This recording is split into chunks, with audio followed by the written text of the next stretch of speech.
I'm going to talk today about what governments are doing internationally to promote energy management systems as a key path for achieving efficiency potential in the economies in terms of policies and programs to support industry implementation. I'm also going to talk about work that's still needed among countries around the world to work together to ensure that the ISO 50001 international standard is implemented robustly, meaning it's still a quality standard that can be used to achieve energy efficiency goals, and that it's an international best practice.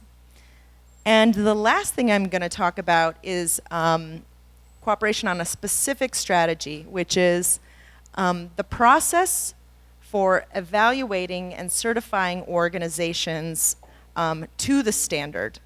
That we call conformity assessment, which is, jargon. But it's the process when auditors go into an organization and they say, okay, you've implemented ISO 50001. Did you follow all the standards? If so, here's your certificate. We call that conformity assessment. So in terms of government policies, governments around the world are really starting to realize the role that energy management systems can have in achieving potential. We've heard quite a bit actually all week about what makes energy management systems different than energy efficiency. It's not just projects, it's not just technologies. It's about changing an institution. It's about integrating energy as a key strategy in the organization and making sure that the organization and all of its people are working in a way that maximizes the productivity of its energy use.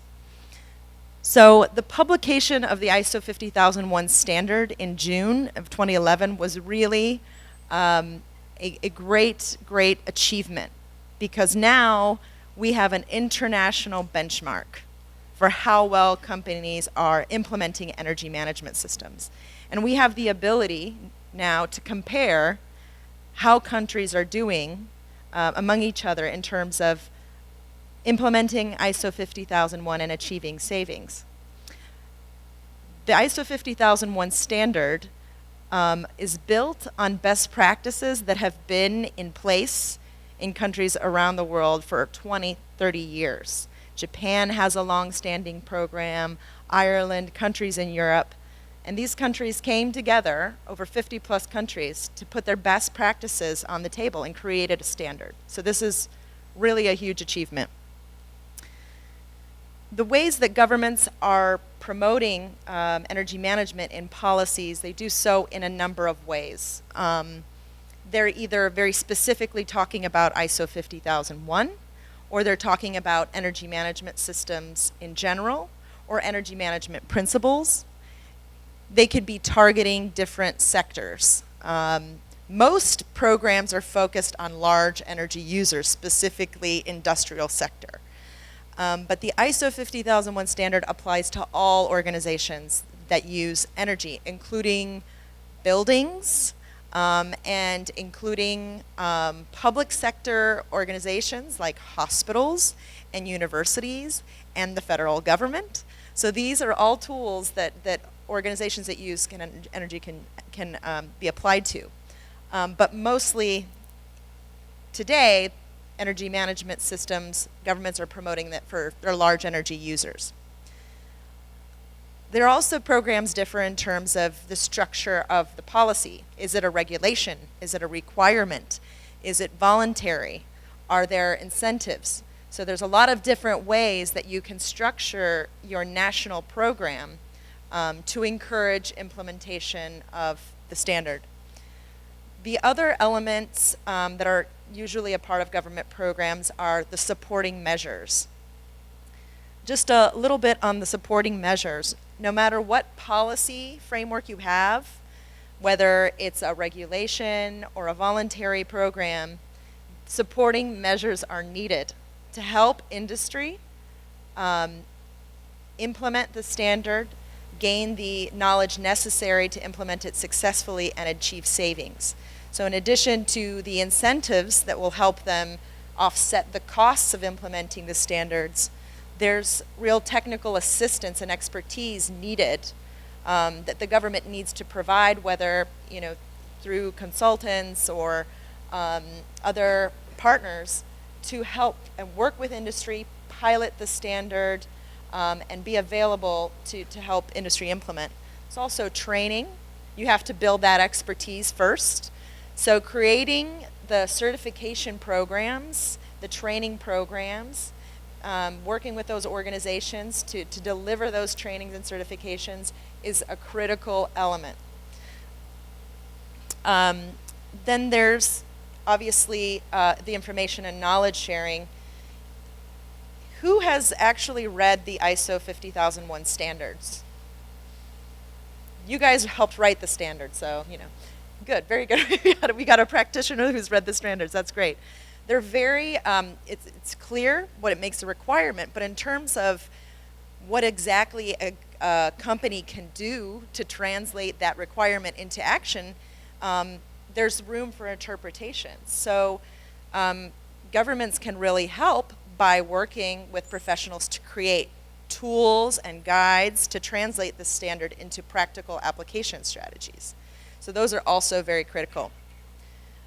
So within the types of policies that exist, I spoke about it earlier. So energy management could be one of the strategies within a broader energy efficiency policy.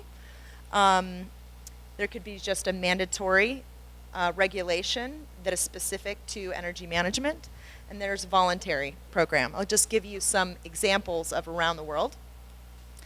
There are many different types of energy efficiency policies in the world, and a lot of countries are embedding within that compliance mechanisms that are focused on energy management. So energy saving targets, energy taxes, energy efficiency obligation schemes, and voluntary agreements. For instance, we have China, who has an economy-wide energy savings target within its 5-year plan. They do 5-year plans for energy use. In fact, they believe they're going to be releasing their next 5-year plan, so we'll be able to update this information. But they've set a target that 37% of their energy savings target has to be met by the 10,000 largest enterprises. It's actually more than 10,000. So that's the overall target. Well, how do they get there? Well, in that regulation, they are requiring that the largest industries become certified to an energy management system standard. In China, there's the national standard, which is equivalent to ISO 50001 or ISO 50001. So that's a hard regulation that industries have to become certified. Germany is a very interesting case. They have almost half of the world's certifications to ISO 50001. From the latest statistics that we have, there's probably 14,000 facilities globally that are certified to ISO 50001, and half of them are in Germany. And the reason is that they have a very attractive tax incentive. So for its renewable energy and electricity taxes, you can get exempted from that, almost 100% exemption, if you become certified to the standard. That is a huge financial incentive to do the standard. Energy efficiency obligation schemes are regulations on service providers, energy service providers like utilities, like electric utilities. And what they do is with measures, energy efficiency measures that are implemented, they're submitted and they get credit for those savings through white certificates. Usually those certificates are given to technology-based projects because it's much easier to evaluate the impacts, energy saving potential impacts of a technology than it is an organizational change model like energy management systems. It's not impossible, but it's easier.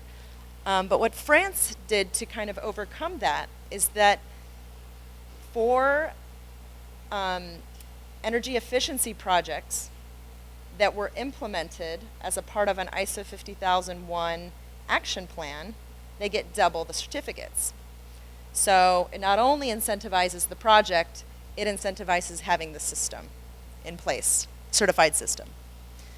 Voluntary agreements have been a very successful strategy in many countries for 20 years, Japan and Sweden.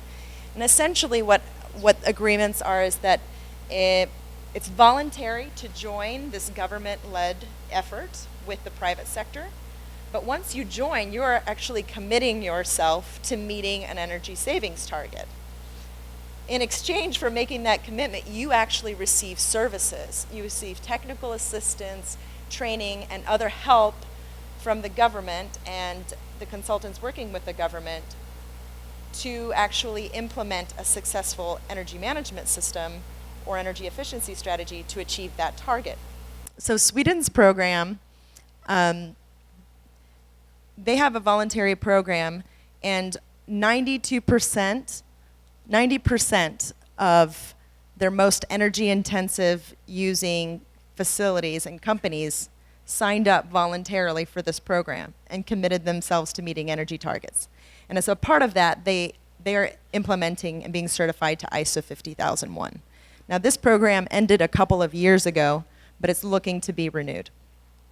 So Singapore and Kazakhstan, I believe, may be the only countries that have a hard requirement that's not about an energy savings target or an energy efficiency goal. There's no number put on how much they need to save, but it's just focused on the implementation of an ISO 50001 energy management system. There are some incentives that are there to help encourage them, to help offset the costs. But this is a unique approach that Singapore and Kazakhstan are using. Then you have cases like the United States, where on national level, we do not have any policy that has any requirements on energy efficiency, any targets, any goals, or any incentives. Now, it's a different story on the subnational level. At the state and local level, there are some policies and incentives. But at the national level, there are none. And so what that means is that you have to be very creative in finding ways to encourage folks to adopt the ISO 50001 standard. And the strategy that the US uses is to make the business case, to provide hard data and information to companies about the energy savings potential they can achieve through ISO 50001 implementation. The US program has a lot of technical assistance, training and certification, so supporting mechanisms exist, but it operates within a framework where we have no strong energy efficiency policy. All of these examples around the world, different approaches being used, we're tracking very closely how these models are actually working in real life. Are they achieving their goals? Are they achieving their targets? What are the challenges in designing an effective program? And the truth is there is no one size fits all for every country. What works in one country will not necessarily work in yours. They have to be adapted to the national circumstances. The keys, of course, in promoting energy management systems, it really helps if you have existing energy efficiency policies, because there's already a path for you to talk to folks about energy management systems. It depends a lot on the level of capacity already that exists in the country in terms of providing the supporting measures that are needed to support broader implementation by industry. When you're talking about the ISO 50001 standard, you really need a very strong infrastructure in your country for the accreditation and the certification to ISO 50001. Other factors are, does the government have any money to do these programs in the first place? Without any money, it's hard to do that. So if you have very little amounts of funds as a government, you have to be very creative in designing the program, and it'll constrain you on what you're able to do. Certainly, if you are short on money and you make a policy that has a hard requirement, you're going to be in a very difficult position because you can't actually monitor. You don't have enough money to monitor what's actually happening. So you have to adapt to the national circumstances, and that's very, very important. So in terms of international cooperation, when we're dealing with this international standard, we have at the technical level, for the people that have worked to develop the standard, over 50 countries involved in developing that standard. However, when you look at how it's actually implemented, that's where the international cooperation sort of stops. And that doesn't really make a lot of sense, because as we talked about before, the interpretation of these standards and the translation of these standards into technical approaches or implementation on the ground, this is something that needs to be done in a robust and consistent way in order to continue to have the standard be a standard and be relevant globally. So there's a lot of opportunity for international collaboration on ISO 50001, not only to ensure the quality implementation of the standard, but also to leverage limited resources, learn from one another, learn from each other's successes and mistakes in designing policies, in delivering programs, in training, etc. So this represents sort of the scope of ISO 50001, the family of standards and guidance. So it's not just one standard. There's actually a number of standards that came out probably late October 2014 that support the implementation of the standard. So all of these, 50,002, 6, 15, you know, a lot of different, all of these provide some guidance on how to take the 50,001 standard and implement it. All of these are fairly new, so for the programs already in existence, they have to go back and make sure that all of their programs are in compliance with all of this. So why not work together to figure that out? So that's what we do in the Energy Management Working Group. We've got about 13 country members. All the folks represented there, they both work on the technical committee to develop the standard, and they're following up on and discussing ways to implement the standard in a quality way. And we do so with not just government partners, but with partners like UNIDO, Institute for Industrial Productivity, other organizations that are promoting the system standard globally. And the types of work that we do, we're trying to define what are those areas where international collaboration is really needed. And we have a range of activities to cover these issues, but the issues that we're focusing the most on right now, sort of the technical issues related to the new standards that have just come out, which on conformity assessment, which is reviewing how organizations are implementing the standard, defining the energy baselines and performance indicators, and measurement and verification, all related to new standards. So again, conformity assessment, I want to focus a little bit attention on there now because this is a requirement, a new requirement with a deadline that we need to meet, work together to meet. So again, you know, conformity assessment refers to when a certification body goes into an organization and sees if they've met the standard, and if they've met the standard, gives them their certificate. That process is governed by other standards to ensure that they're being conducted in the right way. And there's a new standard that now complements that infrastructure, but that's specifically related to 50,001. And this new requirement has two elements. The first, how does the body go in and conduct the audit? How long, how many days? So the process of conducting the audit. And then the second part is what do the auditors have to know in order to be qualified to do this kind of work? And the reason why the competency requirements or the knowledge requirements for auditors was included is because ISO 50001 is really represents a new skill set that are needed by professionals in the workplace.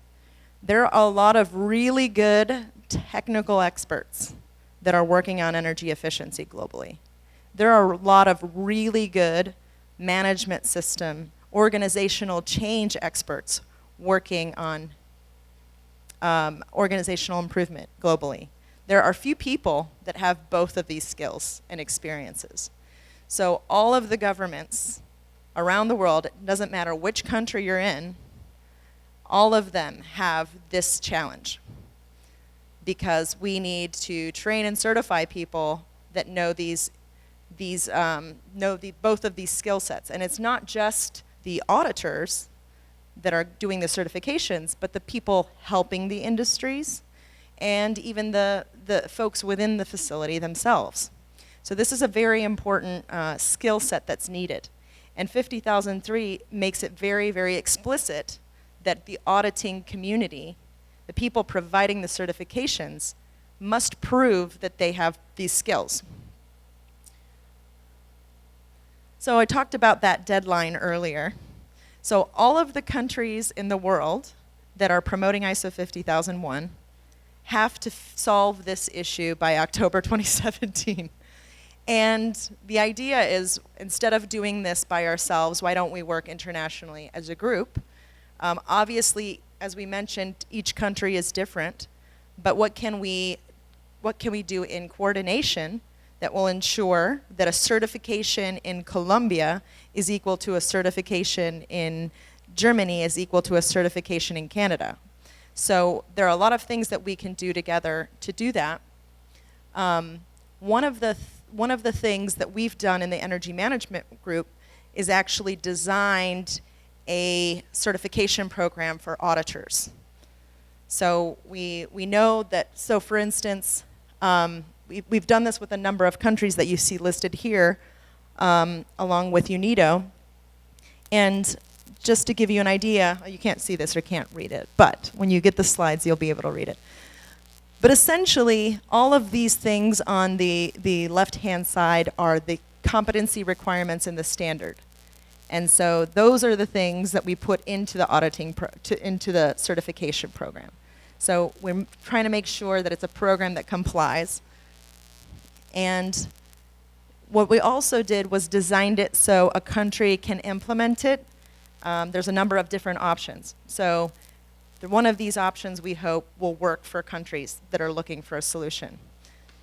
Now, doing certifications for the auditors is not the only way to address the requirements for 50003. It's not the only thing you should do, but for the countries working on this, and we think other partners that we haven't yet working with, providing certifications is an easy way for companies to be able to say, okay, well, I need a certification body that's competent. How do I know? Well, their auditor has a certification. So it's a easier, more transparent way to communicate competency. So that's sort of an overview of what governments are doing globally, what challenges they have, the need to still cooperate internationally, and just some specific issues that are really a focus of government work on ISO 50001 today.